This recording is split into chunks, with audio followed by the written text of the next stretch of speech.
মোটামুটি সবাই জানি এই অঞ্চলের সবচেয়ে বড় সমস্যাটা হচ্ছে মাদক, এবং এখন আরো মাদকের কারণে আরো অনেকগুলো সমস্যা বাড়তেছে, যেগুলো হচ্ছে মনে করেন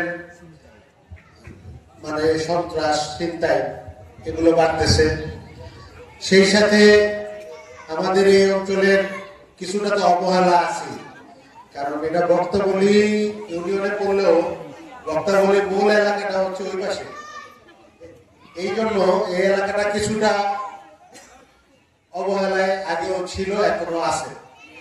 তো যাই হোক, আমাদের এই এলাকার রাস্তাঘাট, একটা কমিউনিটি ক্লিনিকের কথা বললেন, আমি তো কমিউনিটি ক্লিনিকটা কোথায় আছে আমি দেখি নাই, কিন্তু যেহেতু জায়গা আছে কমিউনিটি ক্লিনিকের ভবনটা যাতে হয়, এটা নিয়ে আমার উদ্যোগ থাকবে ইনশাআল্লাহ।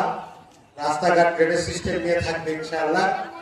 আর খেলার মাঠের একটা জটিলতা আছে যে আমাদের এখন এই অঞ্চল এত বেশি জনবহুল হয়ে গেছে, আলাদা করে জায়গা পাওয়া অনেক কঠিন।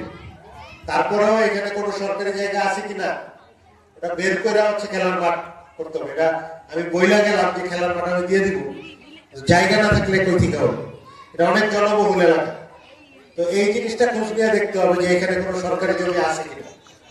আরেকটা ব্যাপার আমি আপনাদেরকে বলতে আসছি, সেটা এখানে সাংবাদিক ভাইরা আছেন, আইন শৃঙ্খলা বাহিনীর ভাইরা আছেন, ওনারা ওনাদের কাজ তো করতেছিনি।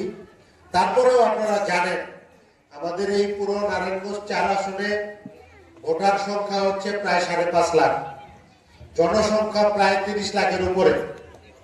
কিন্তু ফতুল্লা থানা একটা থানা কভার করে 5টা ইউনিয়ন, এর মধ্যে মনে করেন কুতুবপুর ইউনিয়নে 2 লাখের উপরে ভোটার।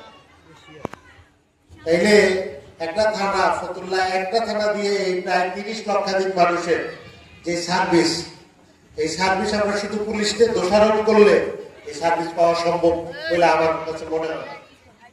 কারণ হ্যাঁ, কারো যদি দোষ থাকে দোষ আমি বলবো, কিন্তু সমাধান এখন মনে করেন 30 লাখ মানুষের সমস্যার সমাধান একটা থানার 120 জন 150 জন পুলিশকে আসলে করতে পারবে?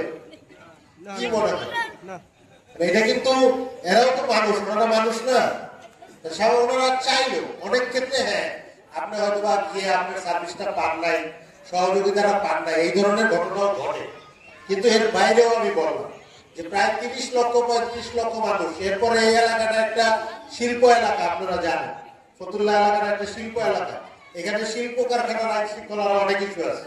120-50 জন পুলিশ দিয়ে কি এই অঞ্চলের মানুষের আইন শৃঙ্খলা রক্ষা করা সম্ভব? সম্ভব নাকি?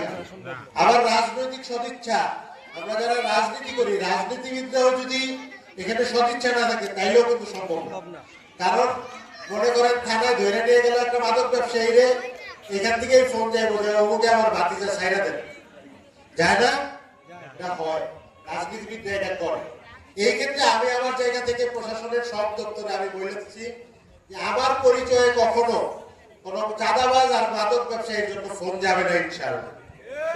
কোন চাঁদাবাজ, কোন মাদক ব্যবসায়ীর জন্য আমি ফোন দেব না যে সে আমার বলে বা আমার ছোট ভাই, আমার চাচা, আমার বাবা, এটা বলার বাবা আমার জায়গা নেই।